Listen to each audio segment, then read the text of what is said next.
پہلا سوال خاتون کی طرف سے ہے، رقیہ اسلم۔ وہ کہتی ہیں کہ امر بالمعروف و نہی عن المنکر، یعنی اچھی بات کا حکم دینا اور بری بات سے روکنا، صرف مردوں پر فرض ہے یا عورتوں پر بھی؟ عورتیں یہ کام کس طرح کریں؟ امت کو اللہ رب العالمین نے خیر امت کے لقب سے ملقب کیا ہے، کنتم خیر امہ۔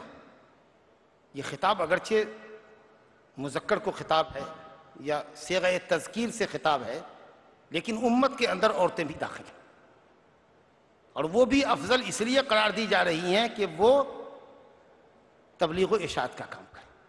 اللہ رب العالمین فرماتا ہے والمؤمنون والمؤمنات بعضهم اولیاء بعض یأمرون بالمعروف وینہون عن المنکر یقیمون الصلاۃ ویؤتون الزکاۃ الاخر۔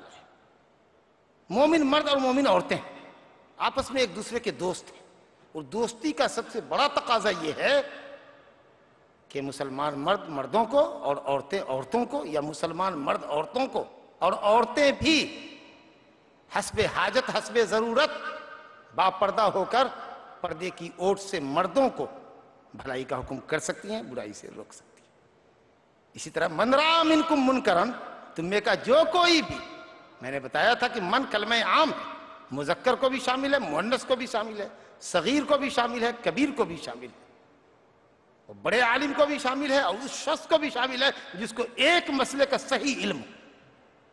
جب وہ منکر کو دیکھے تو انکار کرے۔ اس میں عورتیں بھی شامل ہیں، عورتوں کے درمیان وہ کھل کے بات کریں، مردوں کو بھی اگر کسی غلطی پر تنبیہ کرنے کی ضرورت ہے، اجنبی مرد ہیں تو ان کو پردے کی اوٹ سے خط کے ذریعے ٹیلی فون کے ذریعے اس کی غلطی پر مطلع کرتے۔